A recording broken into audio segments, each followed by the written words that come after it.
tá em conta é que caem poucos filósofos da Idade Média no Enem nesse sentido. Então, qual é o objetivo da aula de hoje? O objetivo da aula de hoje é fazer duas coisas, tá? A primeira coisa, fazer uma introdução à Idade Média. É necessário que nós compreendamos, né, o contexto histórico desse período. Tá? Se a gente não compreender o contexto histórico desse período, a gente também não consegue compreender os filósofos da época. E, se der tempo, uma segunda coisa, já fazer uma introdução à filosofia de Santo Agostinho, porque aí na próxima aula a gente consegue encerrar terminando Santo Agostinho e já trabalhando São Tomás de Aquino, terminando aí a Idade Média em 2 aulas, na aula de hoje e na aula da semana que vem. E aí depois a gente vai para o Renascimento, depois para a Modernidade e, enfim, a pós-modernidade, ok? Que são os dias de hoje. Então, eu quero que vocês prestem bastante atenção, tá? A aula no começo apareceu um pouco mais de aula de história, tá? Mas eu já vou inserir dados filosóficos na aula, e é necessário que vocês fiquem atentos, como vocês sempre fazem, né? Eu gostaria, aliás, de elogiar todos vocês. Eu acho que as aulas gravadas à distância estão funcionando, tá? Vocês estão perguntando, participando da aula, o que deixa a aula melhor, mais agradável, e que nós consigamos não ficar no plano da superfície, né? E entrar dentro do conteúdo, que é o mais interessante. Então, vamos lá. O que foi a Idade Média, né? A primeira característica que nós temos da Idade Média é o próprio nome, ó, Idade Média, né? Média significa em meio, né? E aquilo que está no meio é aquilo que está entre 2 extremos. Então, olha que interessante. Eu esqueci o nome dele agora, mas o criador do termo Idade Média, obviamente, não viveu na Idade Média, né? Ele viveu já no final do Renascimento, já na modernidade. Então, ele olhou para trás na história e ele percebeu que ele estava vivendo um novo momento, que era a modernidade, o antropocentrismo moderno, o homem no centro de tudo. E, obviamente, quando ele olhou para trás, ele sentiu necessidade de categorizar a história em períodos. E esses períodos vão ter como critério de divisão justamente a revolução filosófica, científica, ou seja, uma revolução cultural que acontece e acaba modificando as relações sociais, né? E aí, quando ele olhou para trás, ele percebeu o seguinte: caramba, eu pertenço a uma época nova, né? Uma época moderna, só que quando eu olho para trás, lá tem o início da filosofia, que foi a Antiguidade. E tem um período aqui no meio, entre a modernidade e a antiguidade, período esse que eu vou chamar de Idade Média, ou Idade do Meio, né? Ou medievo, ou medievalidade, né? E por aí vai. Então, a Idade Média tem esse nome justamente por estar no meio entre a antiguidade e a modernidade, né?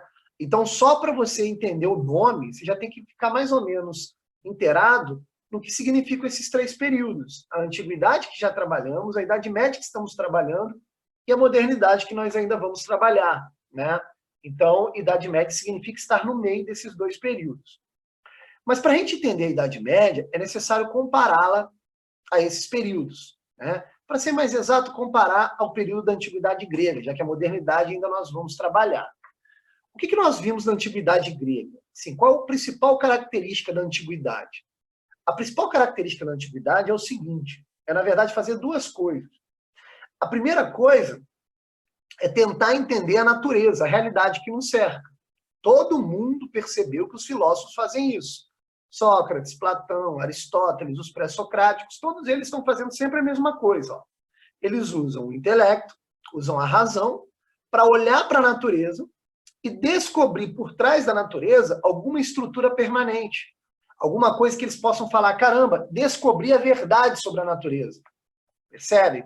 Então é papel do filósofo usar o intelecto para perceber essa estrutura, essa essência da realidade, essas leis da natureza, essas leis mais permanentes que estão por trás dessa mudança toda que é mais aparente. Então, os gregos tinham como objetivo principal compreender a natureza. Então, se fôssemos desenhar um esquema para a filosofia grega antiga, nós desenharíamos a natureza no centro de tudo. Porque é a natureza que é o objeto do conhecimento dos filósofos gregos. Né? Percebam que até quando começa a era socrática, ainda dentro da Grécia Antiga, onde os filósofos começam a se interessar pelo próprio homem, ainda assim a natureza está no centro de tudo. Por quê? Porque o homem compreende a natureza humana tendo como critério a própria natureza que está ao nosso redor. Não é assim? Por exemplo, Sócrates, Platão e Aristóteles, quando eles falam que o homem é um corpo vivo, animado por uma alma, eles chegam a essa conclusão comparando o homem com outros seres da natureza. Não é isso? Então, até quando eles vão falar do homem, né, eles falam do homem em função da natureza. Não é isso? Os gregos falavam, por exemplo, existem os seres que não são vivos, que não têm alma, e entre os seres vivos tem uma escala hierárquica. Os vegetais, os animais e os homens. Ora, para eles perceberem isso, eles tiveram que observar a natureza. Então, a natureza está no centro de tudo. Percebe a questão? Aqui vale um adendo para a gente entender a Idade Média, é que até quando os filósofos gregos falavam de Deus, eles não falavam de Deus dentro de um cunho cristão, judaico-cristão, como nós compreendemos hoje. Né? O Deus deles era o único criador de todas as coisas, é verdade, como Aristóteles provou a existência de Deus aqui na última aula, só que eles chegam à conclusão da existência desse Deus buscando a sabedoria, buscando o conhecimento da realidade, ao ponto deles racionalmente perceberem o seguinte: caramba, a realidade existe e tem que existir um Deus que a criou, senão ela não poderia ter existido. Então eles concluem a existência de Deus usando a razão, né? Então eles levam a fundo o significado da filosofia, que é amor pela sabedoria, né? Então eles usavam amor filia, lembra da origem da palavra filosofia? Eles usavam a razão para que através da busca amorosa pela sabedoria fossem conhecendo todas as coisas até conhecer também Deus, né? Até imaginarem, caramba, tem que existir um Deus que criou isso tudo. Então o amor que move os gregos é esse amor filia, né? É esse amor pela busca pela sabedoria. É um esforço intelectual humano para buscar a verdade. É isso? E aí eles acabam chegando a Deus. Isso é a Grécia Antiga. O que vai acontecer na Idade Média? A primeira coisa que a gente tem que entender é o seguinte: Idade Média é um outro período. Tudo mudou. Então a primeira coisa que a gente vai ter que analisar é o que aconteceu para tudo ter mudado. Né? Isso não foi do nada, tudo tem causa. A gente aprendeu isso com Aristóteles. Né? Então, por que a Idade Média é um período diferente da Grécia Antiga? O que aconteceu de tão assim extraordinário para que a Idade Média fosse um período muito diferente da Grécia Antiga? Porque a busca filosófica poderia continuar da mesma forma, né? Só que aconteceu um fato histórico, e talvez seja o fato mais relevante da história do mundo ocidental. Tá? O que aconteceu? Aconteceu que existiu um personagem histórico chamado de Jesus Cristo, que disse, eu sou a verdade, o caminho e a vida. Eu sou a verdade. Quando aparece uma pessoa dizendo eu sou a verdade, né, a gente já percebe o seguinte: caramba, ou é um louco, né, ou ele é honesto no que ele está falando. Não é isso? Para que ele não seja um louco, ele vai ter que demonstrar o que ele quis dizer com isso quando ele fala eu sou a verdade. E obviamente essa demonstração aconteceu, porque se não tivesse acontecido, não teríamos a Idade Média. Mas antes da gente ver essa demonstração, né, é necessário a gente entender o que significa isso. Eu sou a verdade. De cara a gente já percebe, então, um deslocamento da posição da verdade. Se a verdade lá para os gregos antigos está na estrutura permanente, né, que faz a natureza existir, então por isso que os gregos olhavam para a natureza, agora a verdade está em uma pessoa. A verdade agora não está na natureza, está em uma pessoa, que diz ser o próprio Deus encarnado. Eu sou o verbo encarnado, eu sou o logos encarnado, né? Eu sou a razão encarnada, eu sou a inteligência divina encarnada. Então existe uma pessoa que diz isso. Então, de cara, se nós acreditarmos nessa pessoa, é óbvio que os filósofos que buscam a verdade não vão buscar mais a verdade apenas na natureza, mas vão buscar a verdade nessa pessoa. Porque se o objetivo do filósofo é buscar a verdade, então ele tem que buscar a verdade onde ela estiver. Então esse novo fato histórico, né, que aconteceu ali por volta do ano 33, né, depois de Cristo, é óbvio, ali no final da vida de Cristo, esse fato é um fato que muda de figura e de posição a verdade. Então agora, na Idade Média, quando os filósofos olharem para a natureza para tentar entender a natureza, eles vão tentar entender a natureza sob o critério de Jesus Cristo, porque a verdade está em Jesus Cristo. Percebe? Os gregos não. Os gregos olhavam para a natureza, eles não tinham a revelação de Cristo, então eles olhavam para a natureza e tentavam descobrir pelo próprio intelecto. Agora, os filósofos medievais não. Eles têm um novo dado que os gregos não tinham. A verdade, no fundo, não está na natureza. Está no Criador da natureza, está no próprio Deus. Então, eles têm que buscar a verdade em Deus, achar lá uma espécie de critério e analisar a natureza segundo esse critério divino. Percebe a questão? Então, se fôssemos, presta atenção, desenhar um esquema da Idade Média, nós não teríamos a natureza no centro de tudo. Nós teríamos Deus. Deus no centro de tudo. Aliás, é por isso que os historiadores vão chamar a Idade Média de período teocêntrico. Por que teocêntrico? Porque é Deus no centro de tudo. Eu confesso a vocês que quando eu tinha essas aulas no ensino médio e até na faculdade, demorou a cair a ficha para mim. Falava assim, Deus no centro de tudo. Caramba, o que isso quer dizer? Eu não entendia direito. Eu imaginava assim, sei lá, que Deus apareceu no centro do planeta Terra e falou alguma coisa e todo mundo acreditou. Era mais ou menos isso. Só que é muito mais profundo do que isso. Porque agora a verdade está numa pessoa que é o próprio Deus, caramba. Eu criei isso aqui tudo, eu sou a verdade. Então, se vocês quiserem conhecer isso aqui tudo, tem que buscar a mim primeiro. Basicamente é isso que Jesus está falando. Basicamente é isso que Deus está falando. Né? Esse lance de Deus e Jesus, a gente tem que começar a se adaptar. Por quê?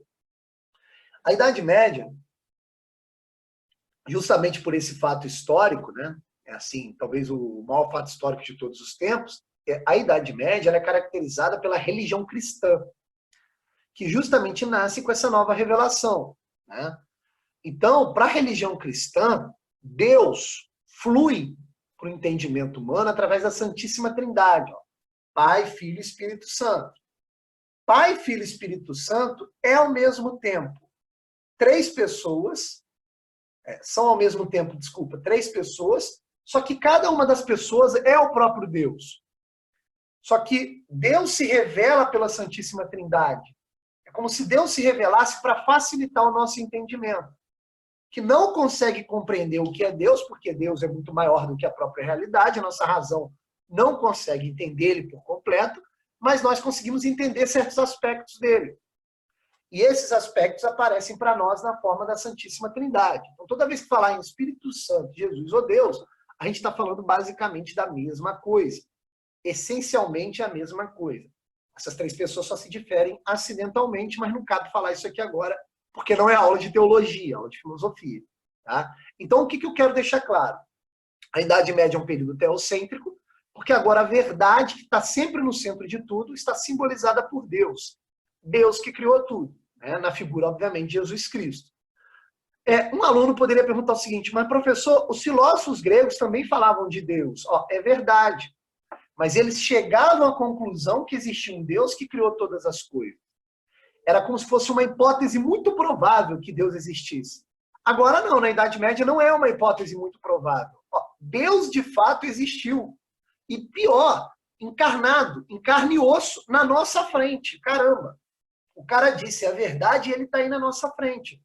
Então isso deixou de ser uma hipótese muito provável, como achavam os gregos, sei lá, de 99% de probabilidade, para ser 100%, para ser uma confirmação, para ser uma verdade. Né? Tanto é que, durante os primeiros séculos da Idade Média, ninguém desconfiava dessa informação. Era um fato. Deus existiu e ele é a própria verdade. Percebe a questão? Então, a primeira pergunta que a gente tem que fazer é o seguinte: como foi que esse Jesus Cristo aí comprovou ser Deus? Comprovou ser Deus. Cara, ele tem que ter um argumento muito forte. O cara chegar e falar assim, eu sou Deus, eu sou o verbo encarnado, eu sou a verdade. Né? Então, a gente vai ter que entender isso também, para a gente entender os filósofos. O que acontece? Presta atenção. A maneira de Jesus Cristo comprovar ser Deus, é óbvio que comprovar aqui entre aspas, porque nos relatos bíblicos você não tem nenhuma tentativa de Cristo comprovar nada, a comprovação não era argumentativa, era a própria vida dele. Mas a maneira dele comprovar, assim, estou tentando entender filosoficamente a questão, tá? Não teologicamente, não como um cristão, quero entender filosoficamente, para vocês também compreenderem. A maneira de Jesus comprovar que ele é Deus e que ele é a própria verdade, cara, era um método quase que científico, né? O que acontecia? Simplesmente o camarada, aquela pessoa, aquele indivíduo dizia e aquilo que ele falava era comprovado nos seus próprios atos, cara. Então era uma prova quase que científica, quase que irrefutável. Você batia o olho naquilo e falava, caramba, ele está fazendo isso mesmo, não é possível. Caramba, ele está fazendo. Ou seja, a narrativa biográfica de Cristo, né, o nascimento, a vida, a morte, a ressurreição, são fatos biográficos que aconteceram dentro do tempo e espaço, são fatos históricos, nos quais eram comprovados porque aconteciam na frente das pessoas. Então, tinham testemunhas oculares, né? Aqui vale um dado muito interessante. Vocês têm aula de história, não sei quem é o professor de história de vocês, mas tudo que o professor de história ensina para vocês é baseado em fontes primárias, né? O que é uma fonte primária? Uma fonte primária é uma fonte construída por uma testemunha ocular do fato. Ocular significa que viu. Então tem que ter alguém que viu aquilo acontecendo para ele relatar para outra pessoa. Quando ele relata para outra pessoa, ele é a fonte primária. Então quase tudo que o professor de história ensina para vocês é baseado nas testemunhas oculares. Então as narrativas bíblicas são baseadas em testemunhas oculares. São relatos de quem estava lá e viu. Olha que doideira. Inclusive tem relatos de pessoas que não estavam naquele momento, mas viram depois. Olha que maluquice. Esse tal de Jesus Cristo, o próprio Deus, apareceu depois ainda da sua própria narrativa biográfica para o cara escrever, né? É óbvio que um aluno poderia levantar a mão e falar assim, professor, mas como é que eu posso acreditar nisso? Não, aí depende de cada um. Aí vai ter que olhar lá as provas documentais, que são as próprias escrituras, e analisar. Ah, faz sentido. Ah, não faz sentido. Aí é de cada um. No entanto, para a nossa aula funcionar, a gente tem que entender dessa forma. A narrativa biográfica de Jesus Cristo, ela foi um fato histórico porque ela é narrada por testemunhas oculares. E o método de Cristo é um método, assim, quase que científico, né? Por exemplo, vou relatar aqui um episódio bíblico, só para vocês entenderem do que eu estou falando, senão a gente não entende os filósofos.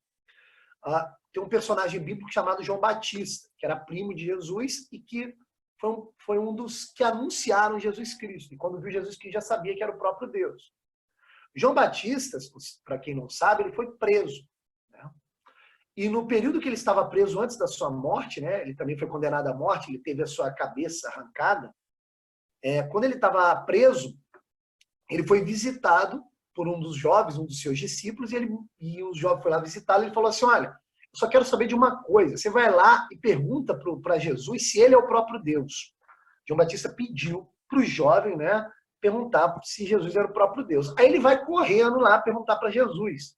Esse episódio bíblico é bem interessante, só para a gente entender como funcionava a biografia de Cristo. Aí ele chega para Jesus e fala, olha, João Batista mandou perguntar se você é o próprio Deus. Aí Jesus, ao invés de falar sim, sou Deus, Jesus fala assim, observe, os mancos estão andando, os cegos estão enxergando, os mortos estão ressuscitando, entende? Ou seja, Jesus, ao invés de apelar para uma autoridade verbal, tentando argumentar, ele apela aos fatos materiais. Fala, olha o que está acontecendo, cara. Olhe e tire suas conclusões. Então é uma prova irrefutável. Então perceba que a maneira de Jesus Cristo agir, afirmando dizer ser a própria verdade, ele confirma isso com as próprias ações, quase como se fosse um experimento científico. Então é um erro a gente olhar para a Idade Média e falar assim, nossa, como eles eram ingênuos, eles acreditavam naquelas historinhas. Cara, a gente tem que botar um pouquinho a cabeça para pensar. A Idade Média foi um período que durou do século IV, 4 séculos depois de Cristo, do século IV ao século XV. Cara, é um milênio. Não tem período histórico maior do que a Idade Média. É um milênio, cara. São 11 séculos. É tempo pra caramba. Não é possível, raciocinem comigo. Vai ser muito difícil, em 11 séculos, todo mundo ser ingênuo, ao ponto de acreditar numa mentira. Então a gente tem que considerar que tem pessoas muito mais inteligentes do que nós que viveram na Idade Média e que acreditaram nessa verdade. Isso significa dizer que essa verdade de uma pessoa dizer, ó, eu sou Deus, eu sou a verdade, eu sou o Logos encarnado, tem uma força. Tem uma força de convencimento. Pô, não é possível que 11 séculos as pessoas caíram no engodo. E acredito até hoje, de alguma forma. Não é isso? Então, até os historiadores ateus, olha que doideira, até os historiadores ateus não mais rotulam a Idade Média de Era das Trevas. Né? A Era das Trevas é um nome criado pelo Renascimento e início da modernidade, como uma tentativa radical de romper com a Idade Média. O que significa Era das Trevas? Treva é escuridão, é ausência de luz. É como se tivesse sido um período obscuro da nossa história, no qual não foi produzido conhecimento. Muito pelo contrário, pô. A maior parte dos livros filosóficos foram criados na Idade Média. Ó, as universidades, para onde vocês querem estudar, ó, quem criou foi a Igreja Católica na Idade Média. Então foi um período de luzes, cara. Apesar do iluminismo só existir na modernidade, aliás, é por isso que eles chamavam a Idade Média de Era das Trevas, para ter ali um contraste, mas a Idade Média foi um período que produziu muito conhecimento, tá? Isso não sou eu que estou falando. Até um historiador ateu vai dizer isso. Falou, ó, a gente tem que admitir, os caras criaram a universidade, é um período de conhecimento assim inigualável que contribuiu muito com a evolução do conhecimento humano, né? Com a literatura, com a história, com a filosofia, entendeu? O método científico foi criado no final da Idade Média, vários estilos literários foram criados na Idade Média, a arte desenvolveu-se muito na Idade Média e por aí vai. Então a Idade Média é um período riquíssimo nesse sentido. Então, para início de conversa sobre tudo o que eu falei, o que nós já temos que decorar, memorizar, tá? A Idade Média é um período teocêntrico, porque Deus está no centro de tudo. Segunda coisa que a gente tem que entender, Deus está no centro de tudo porque a verdade agora está em uma pessoa que diz ser o próprio Deus. Então, se a verdade está em Deus, é Deus o objeto de estudo dos filósofos. Então, se os gregos buscavam entender a natureza e concluíam existir Deus, agora mudou. Os filósofos da Idade Média vão buscar Deus e, com a iluminação divina, vão conhecer a natureza. Percebe? Então, é por isso que Deus está no centro de tudo. Tá? E aqui há também um contraste, isso aqui é muito importante. O amor que move os filósofos na Grécia Antiga é a filia, que é o amor pela sabedoria. É a busca pela sabedoria. É a busca pelo conhecimento verdadeiro. Agora, olha que interessante. O amor que move os filósofos medievais não é tanto a filia. É a filia também, mas acima da filia é o amor ágape, ou agape, né? E depende da tradução. Né? O que é o amor ágape? O amor ágape é um amor que não depende do esforço humano. Olha só que coisa interessante. É um amor doado por Deus. Como se Deus viesse e te chamasse. E a partir dali, você o buscava. Percebe? Na Grécia Antiga não há nenhum chamado, porque não há nenhuma revelação. Na filosofia média, como tem a revelação de Cristo, Cristo ama os homens para depois os homens amarem a Cristo. Né? Então, o movimento filosófico na Idade Média, ele é muito mais ágape. Ele depende do amor doado pelo próprio Deus. Então, Deus nos ama, esse amor de Deus ilumina a nossa inteligência, e a partir dessa iluminação, nós buscamos o conhecimento. Percebe a questão? Então, o movimento filia só vem no segundo momento. Ó. Então, o cara, antes de ser filósofo, cara, ele tem que acreditar que existe Deus e que Deus o ama. Percebe a questão? E é aqui que entra a questão da fé. Mas antes da gente entrar na fé, presta atenção, o grego não conhece fé. Existem aqui dois tipos de amores. Ó. O amor filia e o amor ágape. O amor filia é aquilo que movimenta o filósofo em direção à sabedoria, que existe lá na Grécia Antiga. Na Idade Média, o amor filia fica em segundo plano. Por quê? Porque ele é guiado, ele é ordenado por um amor maior, que é o amor ágape. Então, o que é o amor ágape? Isso aqui é importante de saber. O amor ágape é o amor de Deus destinado aos homens, que ilumina a razão e a inteligência do homem, para aí sim o homem praticar a filia. Percebe a questão? Isso é importante de vocês entenderem. Então, nós temos aí já várias diferenças entre a Grécia Antiga e a Idade Média. Grécia Antiga, natureza no centro, Idade Média, Deus no centro. Percebe? Grécia Antiga, a verdade está nas leis da natureza, na estrutura permanente por trás da natureza. Idade Média, a verdade está em Jesus, em Deus. Grécia Antiga, o amor que movimenta o filósofo é o amor filia, que faz o filósofo, por um esforço próprio, buscar a sabedoria. E Idade Média, o amor que guia o filósofo é o amor ágape. Né? Primeiro o filósofo acredita em Deus, Deus doa o seu amor, esse amor ilumina a sua inteligência, e pela inteligência limpa, iluminada, aí sim o filósofo medieval vai buscar o conhecimento das coisas da natureza. É claro? E uma outra coisa que é necessário falar é que a Idade Média é um período histórico do século IV ao século XV. Então temos aí mais ou menos 11 séculos de duração. Ok? Em relação a esse primeiro momento da aula, todos estão compreendendo? Por favor, simbolizem com um sim. Tá claro para todo mundo? Estou indo bem devagar para todo mundo entender, ok? Respondam com um sim, por favor. Tá tudo claro? Beleza. Ah, que bom que vocês estão entendendo. Tá? Desculpa, eu peço de novo paciência para os ateus da sala, né? E porque a gente tem que trabalhar esse período. Esse período foi profundamente religioso. Uma aluna perguntou para repetir o amor filia, né? E o amor ágape. Vou repetir os dois. Ó. Amor filia. Amor filia significa amor pela sabedoria. Então o filósofo buscava sabedoria por um esforço intelectual, racional próprio. Então ele usava a inteligência para buscar o conhecimento da natureza. Então ele tinha tanto amor pela sabedoria que ele buscava a sabedoria. Esse é o amor filia. Agora, amor ágape, que é o amor da Idade Média. O amor ágape não é assim que acontece. Primeiro, o filósofo acredita em Deus, quase que de maneira cega, mas não é cega. Ele acredita em Deus. Deus, então, destina o seu amor ao homem. Esse amor de Deus que é o amor ágape. Ó. É o amor de Deus para o homem. O amor filia é o amor do homem para a sabedoria. Então Deus destina o seu amor aos homens, esse amor ilumina a inteligência do homem, e aí sim o homem pode conhecer a verdade sobre as coisas. Percebe? Então o amor ágape ilumina a mente humana, a razão humana. Tá claro? Os filósofos gregos antigos, de nada. Os filósofos gregos antigos não tinham ideia desse amor ágape, tá? Porque eles não tiveram a revelação. Eles não tiveram alguém que chegasse para eles e falasse, é assim que a coisa funciona. Primeiro você acredita em mim, e se você acreditar bastante em mim, ó, eu vou te ajudar. Na Idade Média é assim.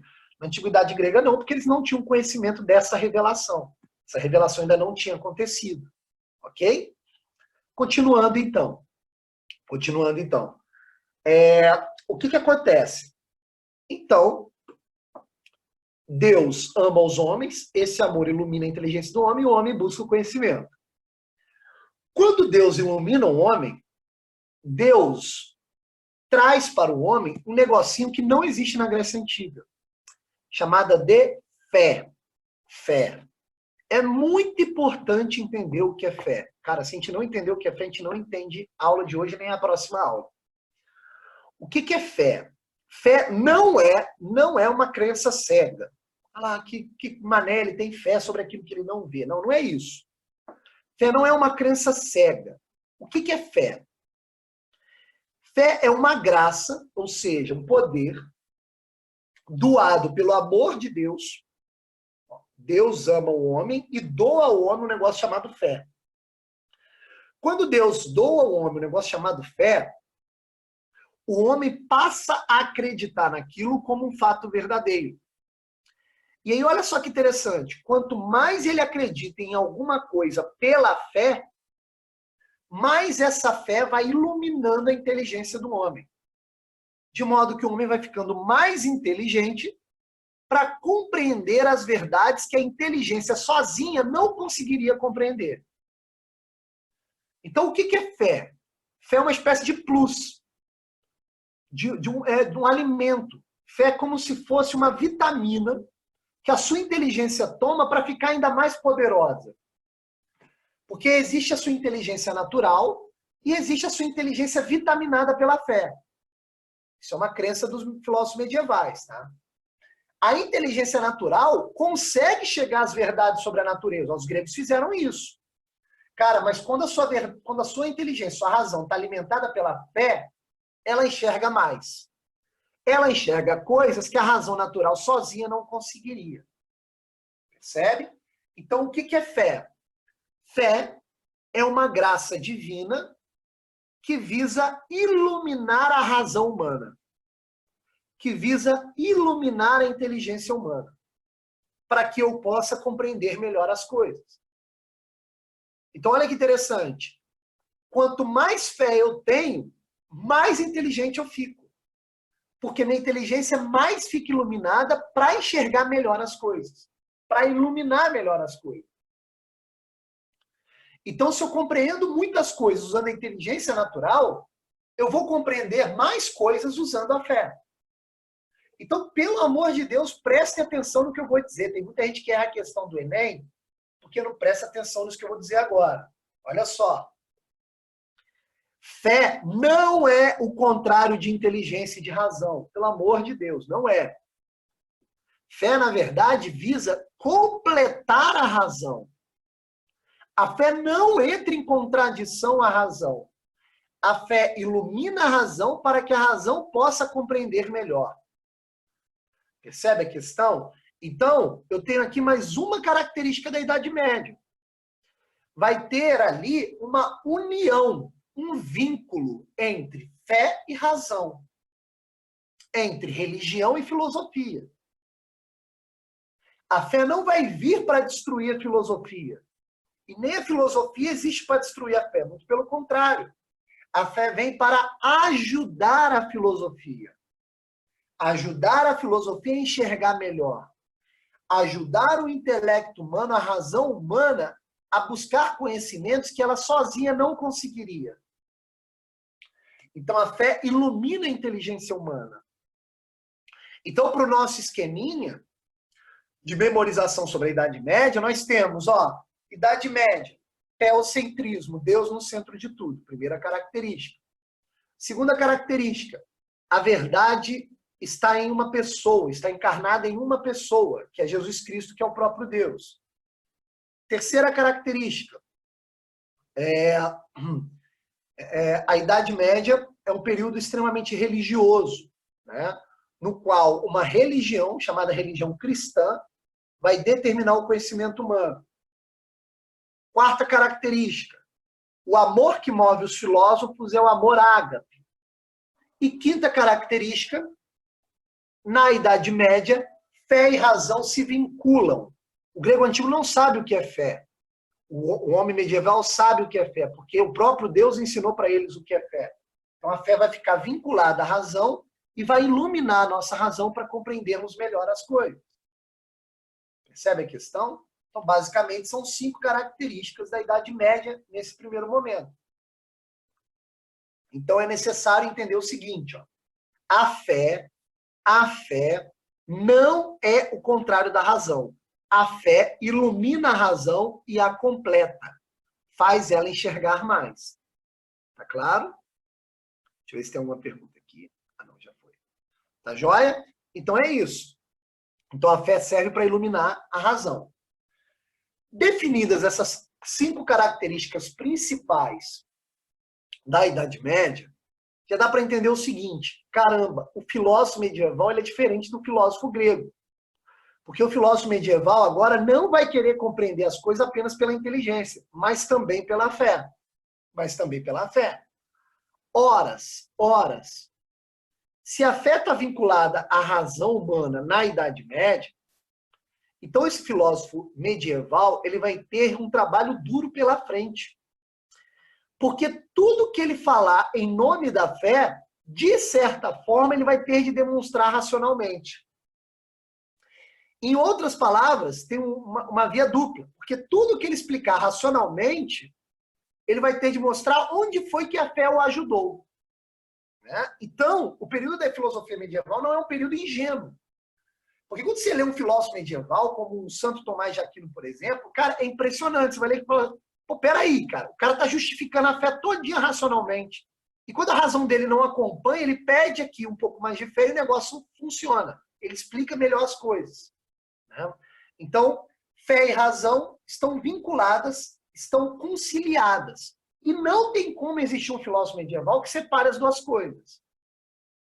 A separação da fé e da razão vai só acontecer na modernidade, que vai ser um período onde os filósofos vão falar assim, oh, peraí, filosofia não é lugar para fé, a gente vai usar só a razão natural. Percebe a questão? É por isso que lá na modernidade vai ser antropocentrismo. Vai sair Deus da jogada e vai entrar o próprio homem. Percebe? Mas na Idade Média, fé e razão estão juntas. Então, pelo amor de Deus, se cair uma questão de Idade Média na prova, você nunca pode marcar qualquer tipo de alternativa que critique a fé ou que separe a fé da inteligência. Você não pode marcar isso de maneira alguma. Ok? Mas, historicamente, como é que se organiza a Idade Média?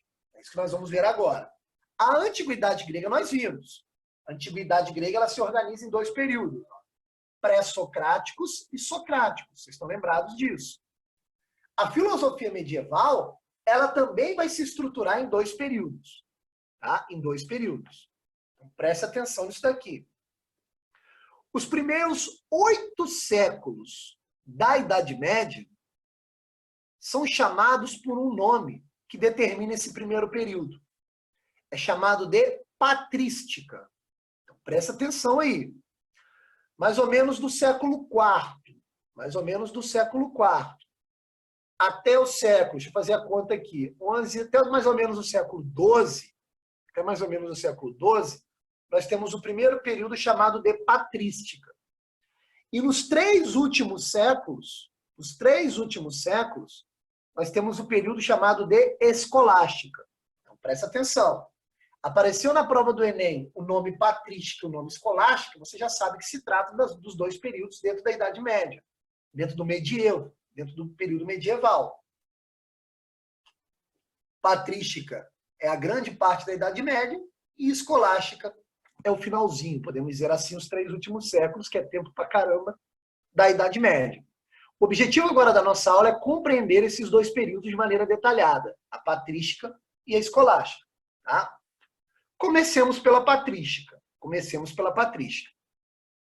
Olha só que interessante, a patrística se inicia no século IV depois de Cristo.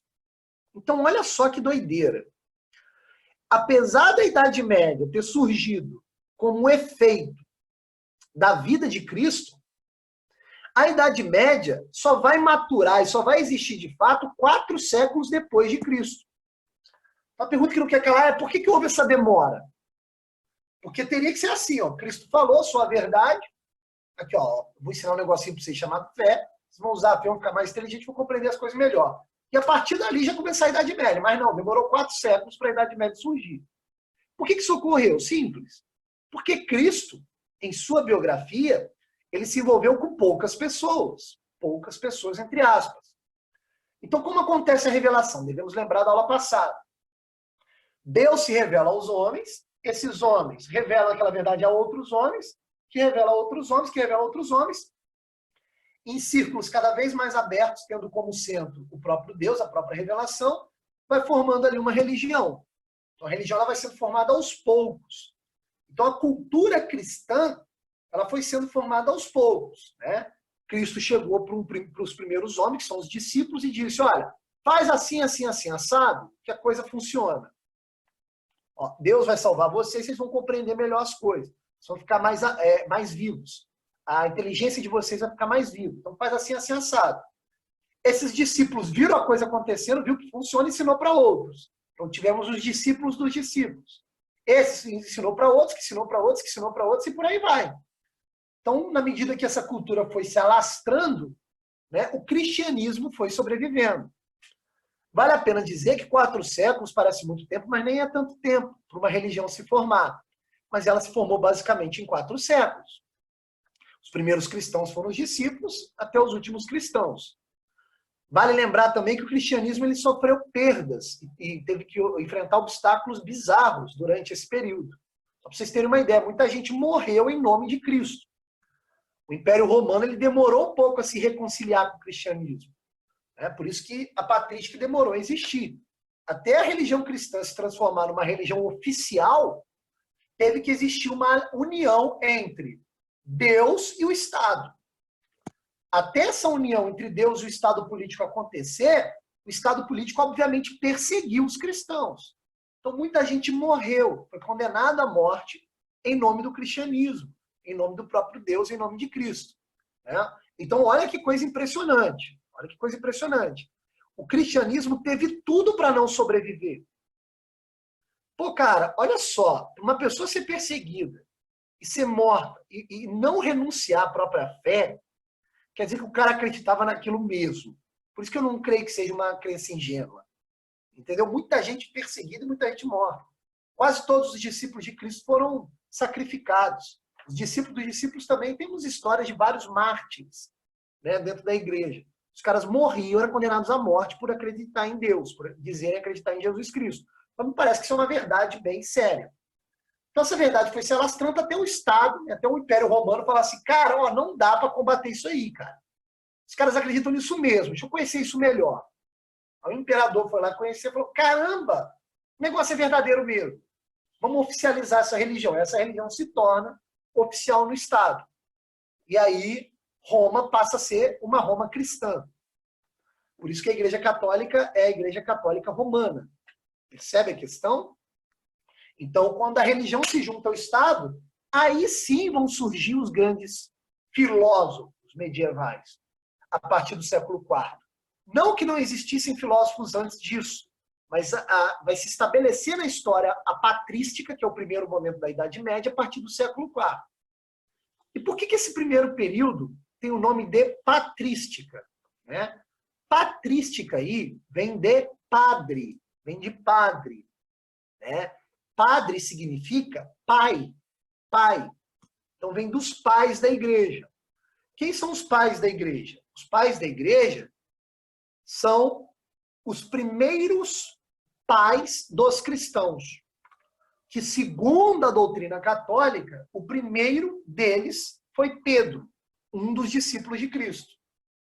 Então foram havendo sucessões de Pedro, e a cada sucessão teríamos um novo padre. Esse padre é o Papa, que nós chamamos hoje. Então, por exemplo, quando você olha para a doutrina cristã católica, peço perdão, tá? As pessoas de outra religião, mas foi um período católico, a gente não tem como negar isso. Então, não quero aqui confrontar a doutrina, tá? Por exemplo, quando você pega o Papa Francisco é um sucessor dessa linhagem de papas até chegar a Pedro. Percebe a questão? Então, o que acontece?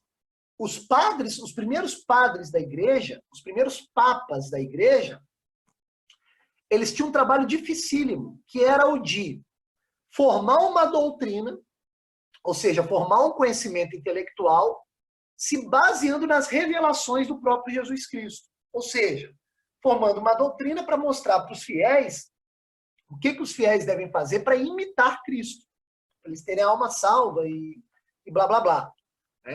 Então, o que acontece? Os primeiros padres da igreja tinham que ser também filósofos. Então, o nome patrística vem do fato de que os filósofos da Idade Média eram também padres. Eram também padres. Eram também pais dos cristãos dentro da igreja. Então, qual é a primeira característica da patrística? A primeira característica da patrística. Os filósofos eram também padres. Por isso o nome patrístico. Então, olha só. Por uma possível questão do Enem, você não pode esquecer isso. É considerado filosofia patrística a filosofia que é produzida por um padre nos primeiros séculos, os primeiros 8 séculos da Idade Média. Então, a primeira característica da patrística é essa. Os filósofos eram também padres. Eram também líderes da religião cristã. Eram também sacerdotes. Percebe? E isso não tinha como fugir, porque o papel deles era de construir. A doutrina cristã católica não caiu do céu. Ela foi sendo construída por séculos a fio. Tipo assim, sei lá, qual livro entra na Sagrada Escritura e qual não entra? E agora? Isso era decidido em vários concílios, né? Concílios são reuniões dentro da Igreja Católica, conselhos, nos quais esses padres tinham uma função filosófica muito importante, porque eles tinham que usar um pouco a razão natural, iluminada pela fé, para entender o que entra e o que não entra na doutrina. Então foi um trabalho dificílimo que durou séculos. Só para vocês terem uma ideia, os primeiros papas podiam formar família. Santo Agostinho, um dos maiores filósofos de toda a Idade Média, foi papa da igreja e teve filho. Então, até chegar o momento da doutrina em que o papa não pode se casar, porque ele se casa com a igreja, até ter esse entendimento, durou muitos séculos. Muito mais séculos do que apenas 4 séculos. Então, os primeiros padres da igreja, durante 8 séculos, ou seja, os 8 primeiros séculos da Idade Média, mais ou menos do século IV ao século XII, eram filósofos, mas eram também sacerdotes, porque tinham a função de construir a doutrina católica, a doutrina cristã. A Bíblia não caiu com o zíper e tudo do céu, foi sendo formada durante esses séculos. E a doutrina cristã, a mesma coisa. Então, muita gente, cara, teve que se sacrificar e dar a própria vida em nome desse trabalho. Então, os primeiros filósofos eram padres. Essa é a primeira característica da patrística. Tá claro para todo mundo? Por isso o nome patrística, vem de padre. Ok? Até aqui tudo bem, galera? Respondam com sim, por favor. Tem que ser chato assim, só para ver se vocês estão prestando atenção. Esse assunto é um pouco pesado. Beleza, que bom que vocês estão entendendo. Show. Segunda característica da patrística. Segunda característica da patrística. A patrística, ela tinha as verdades divinas muito como evidentes. Por quê? Porque estava fresquinho ali para todo mundo.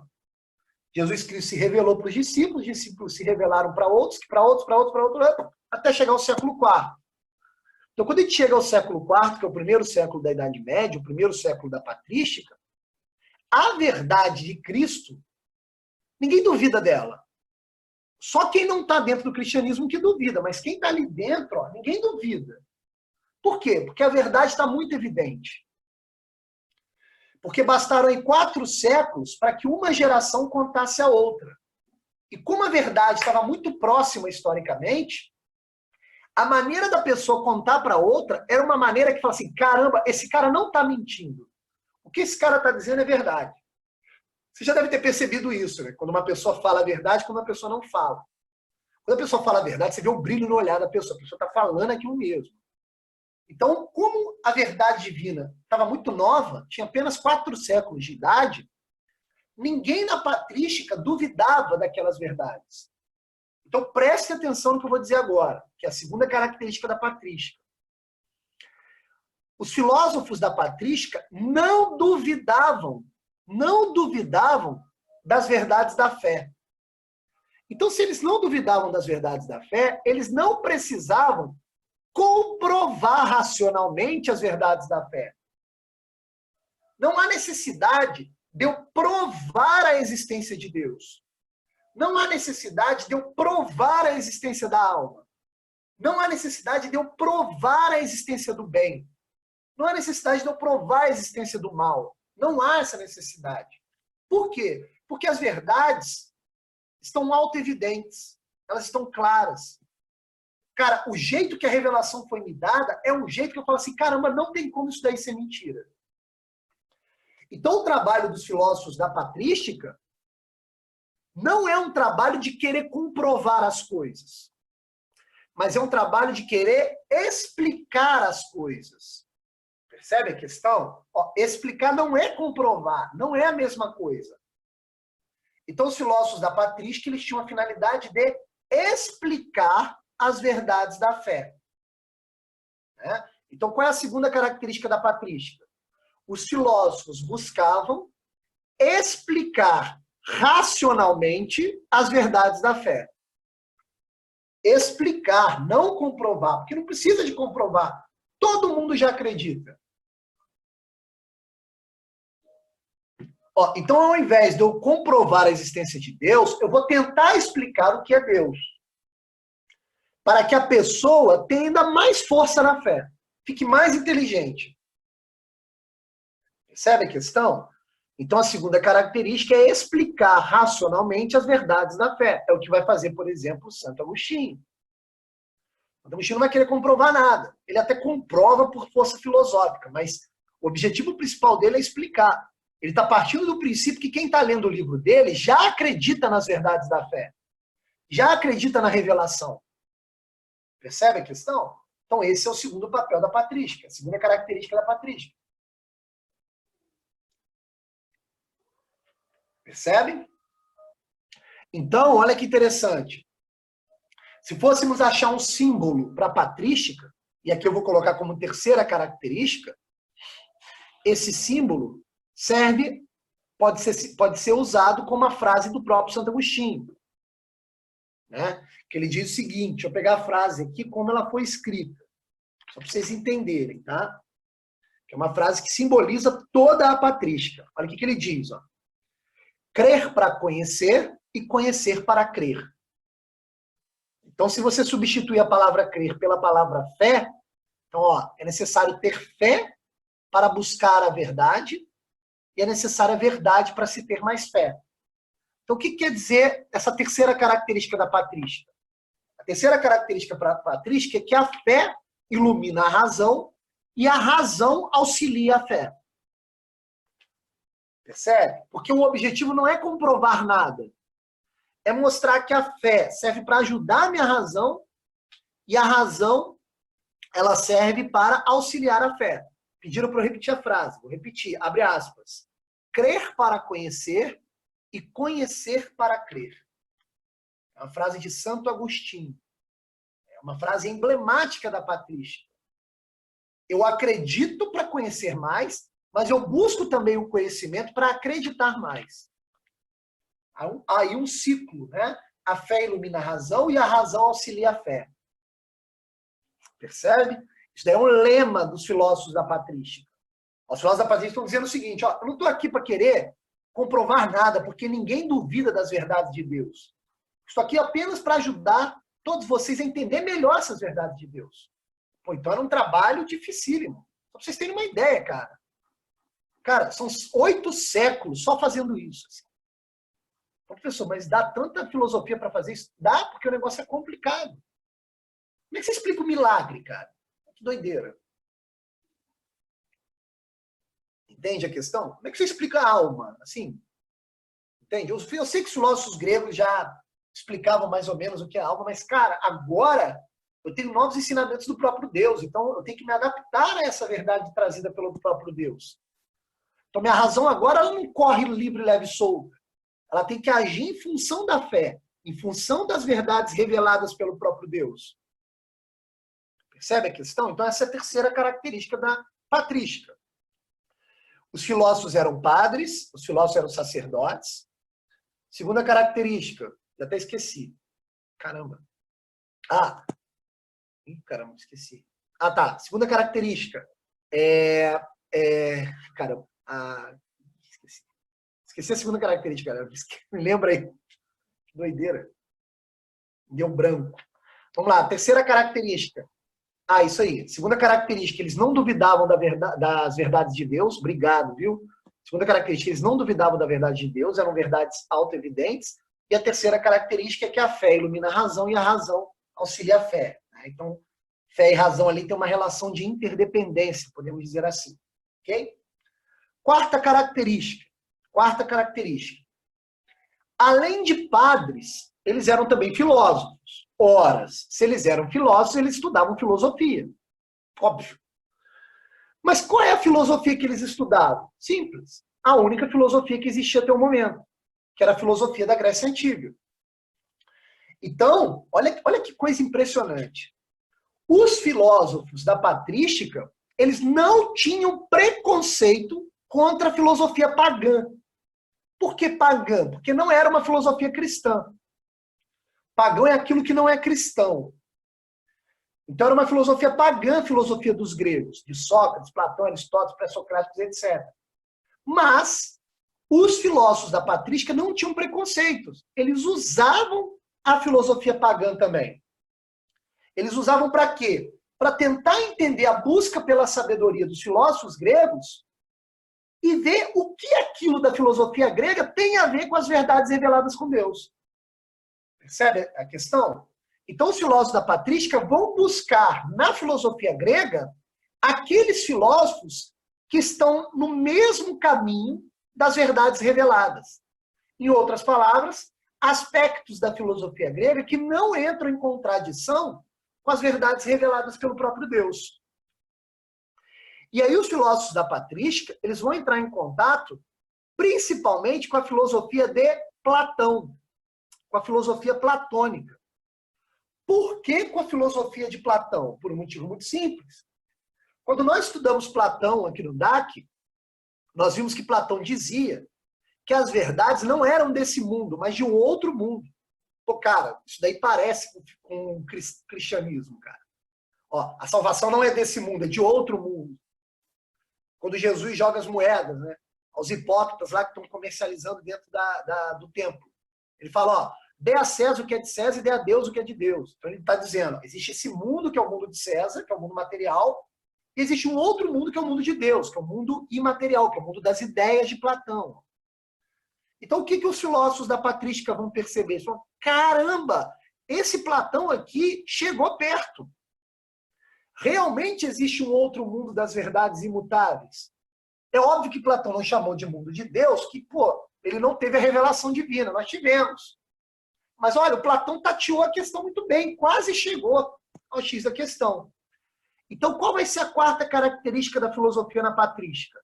A quarta característica da filosofia na patrística vai ser o de pegar a filosofia platônica e adaptá-la à revelação da fé, às verdades da fé. Percebe a questão? Então, eles vão explicar as verdades da fé utilizando as ferramentas da filosofia pagã de Platão. Olha que interessante. Percebam que não é verdade aquela crença de que filosofia vai contra a razão. Não, se fosse contra, os filósofos patrísticos não queriam nem saber de filosofia pagã. Esse negócio não é de Deus. Não, eles fizeram o contrário. Eles buscaram lá no negócio que não tem a revelação divina e acharam elementos que podem ser utilizados para compreender melhor as verdades da fé, a revelação divina. Então, a filosofia que eles vão usar, em essência, é a filosofia de Platão. Então, qual é a quarta característica? Eles vão utilizar a filosofia platônica para tentar explicar algumas verdades da fé. Em outras palavras, eles vão pegar a filosofia platônica e vão adaptá-la às verdades reveladas de Deus, às verdades reveladas da fé. Percebe a questão? Então é necessário que você faça a relação da patrística com Platão. Essa relação existe. A filosofia platônica foi muito utilizada pelos filósofos da patrística. Percebe a questão? Então vamos às quatro características. A patrística, os filósofos eram padres, as verdades divinas não eram duvidadas, eram verdades autoevidentes. Terceira, a fé serve para iluminar a razão e a razão ajudar a fé. E quarto, o filósofo grego que foi utilizado na patrística foi o filósofo Platão. Por quê? Porque Platão já partia da premissa de que existiam verdades de outro mundo. E aquilo ali parece com o cristianismo. Tá claro isso daí? Por favor, simbolizem com sim. Tá claro? Cara, se vocês decorarem esses negócios aí da patrística, vocês não erram questão da patrística. Beleza? Ok, obrigado. Quinta e última característica, para terminar a patrística, tá? O geral da patrística, é que o principal expoente da patrística, o principal filósofo da patrística foi Santo Agostinho. Santo Agostinho. Ok? Então isso aí também tem que ser uma característica principal da patrística. De todos os inúmeros filósofos que viveram durante esses 8 séculos de patrística, o principal foi Santo Agostinho, ok? Então anotem isso daí também. Então, são 5 características que eu utilizei para definir a patrística. Tá claro? Isso daí vai estar na folhinha de vocês, que está parecendo já promessa de político, mas não é. Hoje mesmo, quando terminar essa aula, já vou fazer, juro.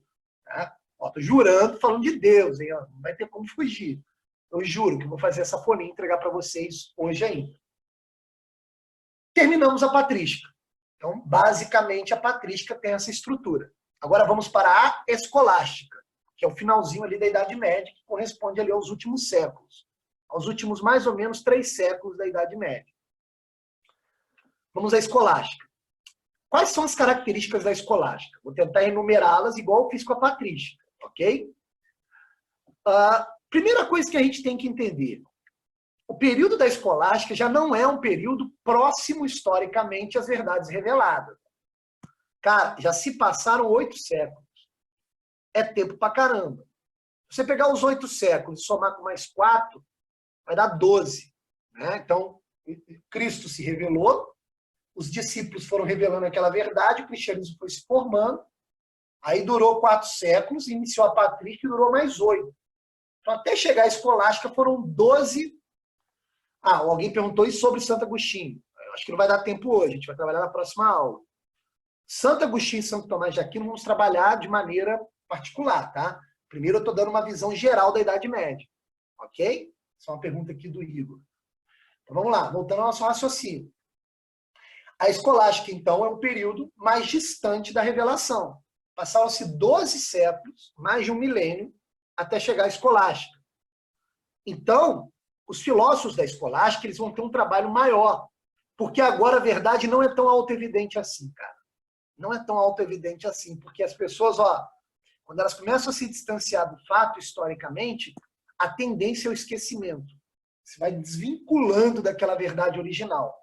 É assim com a nossa vida, né? E era assim também com o tempo histórico, com o período histórico medieval.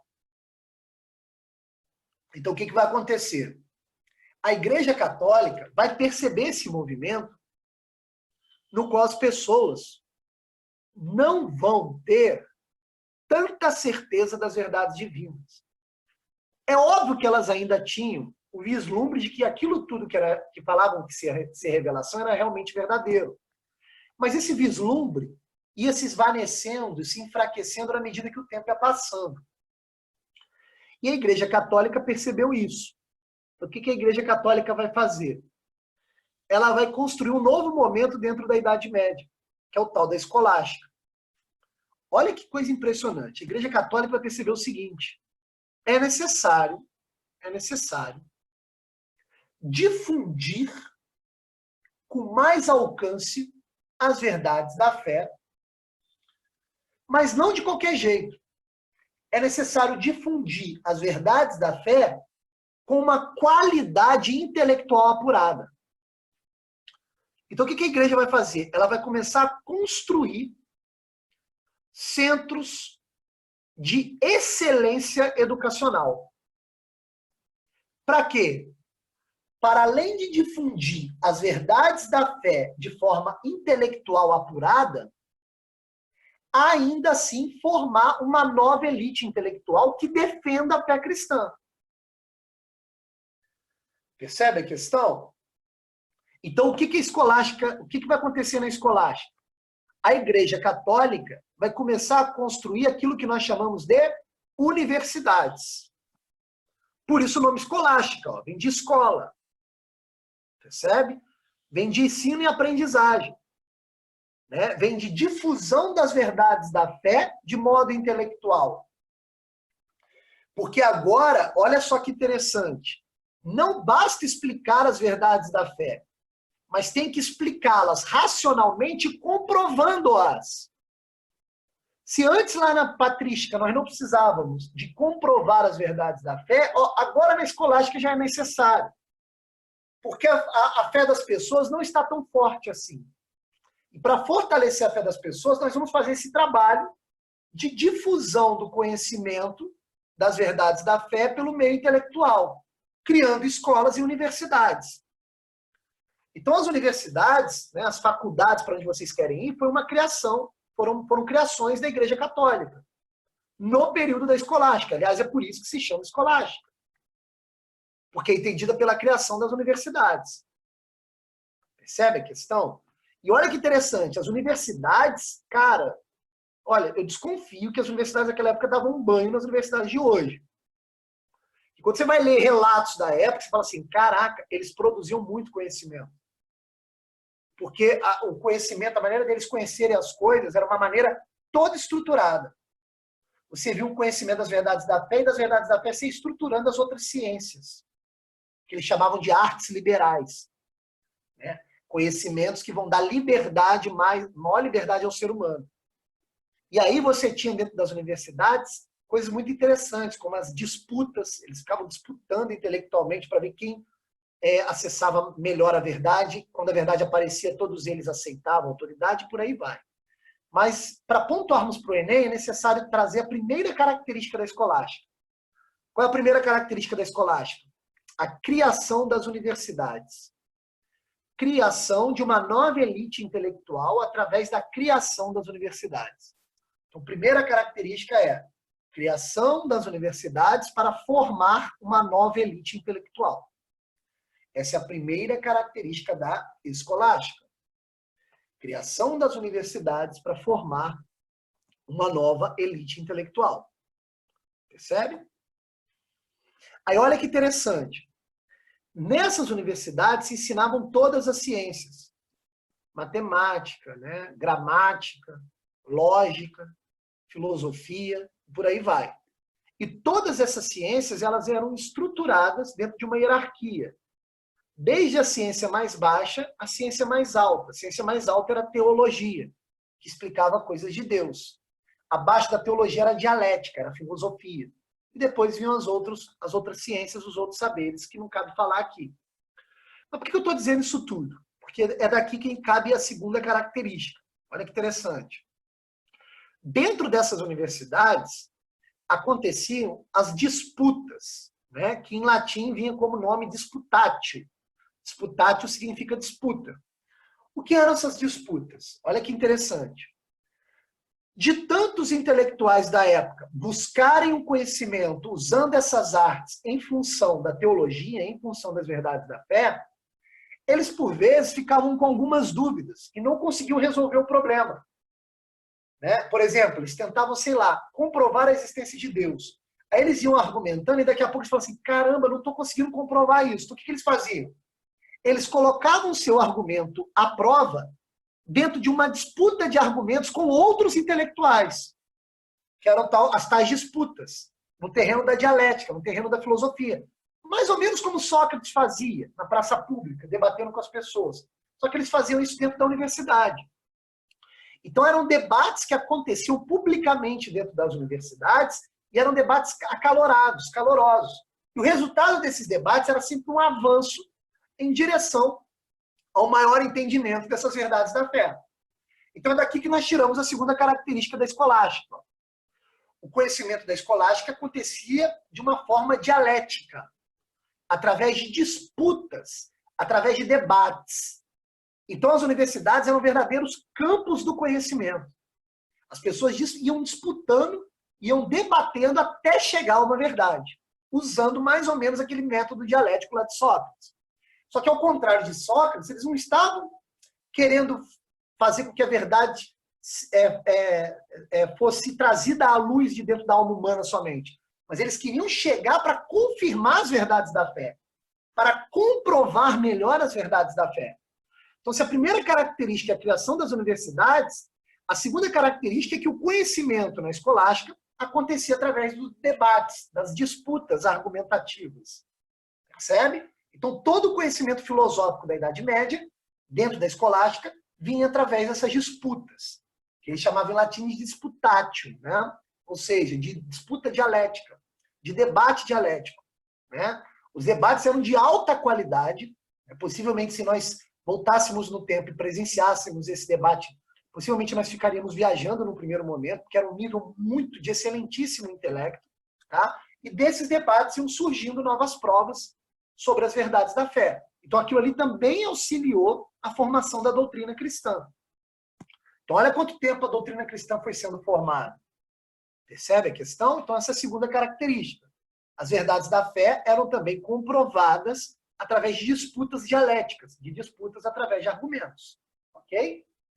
Terceira característica. A terceira característica da escolástica é que a razão natural do homem não serve apenas para explicar as verdades da fé, como era na patrística. Mas a razão do homem também serve para tentar comprovar as verdades da fé, até onde ela consegue. Então, é me iluminando pela fé e, ao mesmo tempo, a minha razão é ganhando poderes para poder comprovar racionalmente as verdades da fé. Então, agora, na escolástica, cabe sim questões como a prova da existência de Deus, a prova da existência da alma, né? A prova de que o homem é imagem e semelhança de Deus, a prova de que o homem é o único ser que se religa a Deus, e por aí vai. Então, toda aquela doutrina cristã que estava sendo formada até ali, através da força da fé explicada pela razão, agora essa doutrina vai ser toda revisada, comprovando tudo que ela diz. Então, agora não basta o entendimento da própria doutrina, não basta o entendimento das próprias verdades da fé. Agora os filósofos vão tentar comprovar racionalmente as verdades da fé. Se a ciência utiliza a comprovação, a filosofia na escolástica vai fazer a mesma coisa. Vai comprovar as verdades da fé. Percebem a questão? Então essa vai ser a terceira característica da escolástica. Tá claro? Então, vamos lá. Criação das universidades. Dentro das universidades, disputas dialéticas para se chegar à verdade, comprovar as verdades da fé. E terceira, a razão não serve apenas para explicar as verdades da fé, mas também para comprová-las até onde ela consegue. Quanto mais fé eu tenho, mais a minha razão consegue comprovar essas verdades. Só para vocês terem uma ideia. A obra mais conhecida de comprovação das verdades da fé que existe é a Suma Teológica de Santo Tomás de Aquino. São 7 volumes, mais ou menos, desse tamanho, assim, cara. Qualquer pergunta que você tiver da doutrina, você vai ter lá uma comprovação filosófica dentro desses livros. É uma obra, assim, sensacional. Perceba o nome, é Suma Teológica. Suma é resumo, aquilo é só um resumo. Então, imagine a obra completa. Percebe? Então, é função dos filósofos da escolástica, comprovar as verdades da fé. Tá claro? Então, essa é a terceira característica. Quarta característica.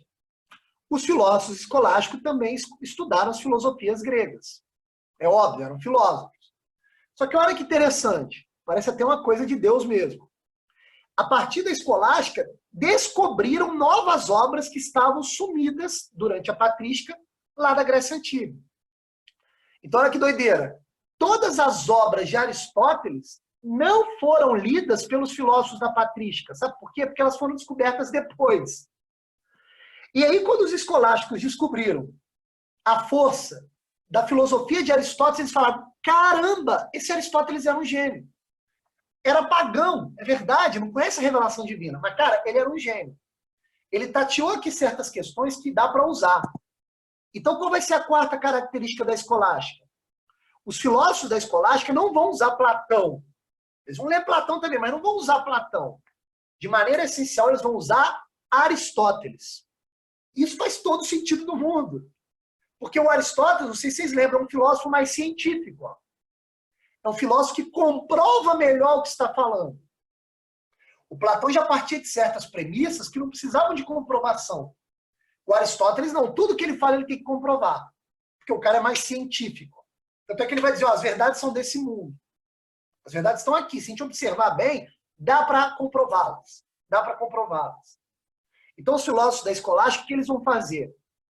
Eles vão lançar mão da filosofia pagã de Aristóteles, para poder ter ali ferramentas que vão auxiliá-los a comprovar as verdades da fé cristã. Percebe? Então, por exemplo, quando Santo Tomás de Aquino lançar as suas 5 vias para a prova da existência de Deus, que nós vamos ver na próxima aula, o Santo Tomás de Aquino vai utilizar a filosofia de Aristóteles. Aquele argumento lá do motor imóvel, ó, o Santo Tomás de Aquino vai utilizar. Caramba, o cara conseguiu realmente comprovar racionalmente a existência de Deus. Então, eles vão usar a filosofia de Aristóteles. Então, perceba que há aqui um quadro comparativo entre a patrística e a escolástica. Os dois são teocentrismo, os dois estão alinhando fé e razão, mas estão fazendo isso de forma diferente. Ó. Percebe a questão? Então, a quarta característica é essa. Os filósofos da escolástica vão utilizar a filosofia de Aristóteles. Ok? Quinta e última característica. O principal expoente da escolástica foi Santo Tomás de Aquino. Santo Tomás de Aquino. O Santo Tomás de Aquino é o grande filósofo da escolástica. Em outras palavras, é aquele que, por excelência, conseguiu comprovar as verdades da fé utilizando a razão. Se Santo Agostinho, na Patrística, é aquele que, por excelência, explica as verdades da fé pela razão, Santo Tomás de Aquino é aquele que, por excelência, além de explicar, comprova as verdades da fé utilizando a razão. Então, Santo Tomás de Aquino será o maior expoente de todos. Percebe? Com isso, nós temos o quadro comparativo completo entre patrística e escolástica. Isso que eu acabei de explicar para vocês vai auxiliar muito vocês, não só em filosofia, mas também em questões de história. Tem que memorizar isso. Porque o aluno, às vezes, pega a questão, lê lá, patrística, caramba, o que é isso? Que negócio é esse? Agora você já sabe. É o momento histórico da Idade Média. Então, para cada uma das 5 características dos períodos, você tem um quadro comparativo entre patrística e escolástica. Porque são 2 períodos que vão tratar de forma diferente essa aliança entre fé e razão. Percebe a questão? Então, de maneira resumida, sintetizando as 10 características, é mais ou menos isso. Ó. A patrística alia a fé e a razão, usando a razão para explicar as verdades da fé, e a escolástica alia a fé e a razão, usando a razão para comprovar as verdades da fé. Percebe a questão? Pergunto a vocês, está claro isso daí? Olha que curiosidade interessante. Olha que curiosidade interessante. Se você analisa a linha histórica, desde os primeiros filósofos da antiguidade até o final da Idade Média, você fala assim, caramba, que coisa maluca, que coincidência, hein? Primeiro os filósofos gregos antigos preparando o terreno. Aí depois vem Cristo, dizendo um monte de coisa que não entra em contradição com esses filósofos. Aí depois vem os filósofos medievais para tentar justificar, ou tentar melhor explicar a filosofia grega, agora iluminado pela revelação divina. Como se tivesse tudo na ordem certinho. Né? Só para vocês terem uma ideia, reza a lenda que quando, eu não sei se foi Paulo ou Pedro, me desculpa, mas agora é uma ignorância minha teológica. Quando um dos discípulos de Cristo foi pregar na Grécia, né, foi levar a palavra de Deus na Grécia, ele se surpreendeu com a sabedoria dos gregos, né, e ele tirou 2 conclusões dali. Ao mesmo tempo, essa sabedoria virou uma espécie de crença cega e não abre a possibilidade das pessoas perceberem que agora a verdade é uma pessoa, que é o próprio Cristo, mas, ao mesmo tempo, para outras pessoas que compreenderam bem a filosofia grega, foi mais fácil eles serem catequizados. Olha que interessante. Uma outra curiosidade. Todo o catecismo da Igreja Católica, ou seja, toda a doutrina da Igreja Católica é baseado na obra de Santo Tomás de Aquino. Então, Santo Tomás de Aquino, da escolástica, é considerado o doutor da Igreja, o doutor pleno da Igreja, o maior sábio da Igreja nesse sentido. Ok? Faltam aí 7 minutos para terminarmos a aula, então gostaria de saber se vocês têm dúvidas. Na próxima aula eu vou tentar resumir Santo Agostinho e Santo Tomás de Aquino em uma aula só. Tomara que eu consiga. Alguma dúvida? Perguntem, a hora é agora.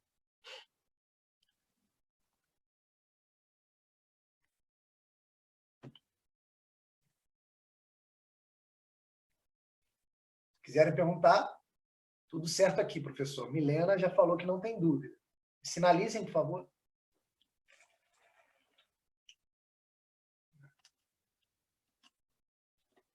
Stephanie também sinalizou que não tem dúvida.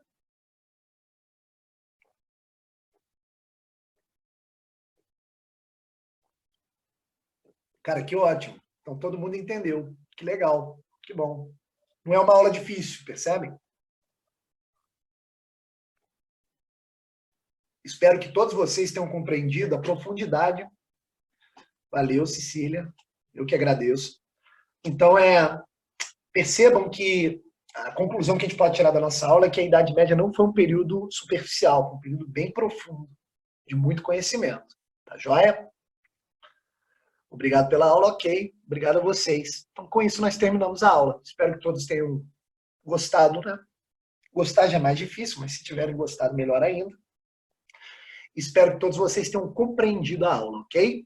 Repito, para as pessoas de outra religião ou para as pessoas ateias, nós vamos ter aulas também aí, porque na modernidade a coisa fica mais difundida. Vale lembrar que o protestantismo ainda não existe. O protestantismo é um movimento do Renascimento.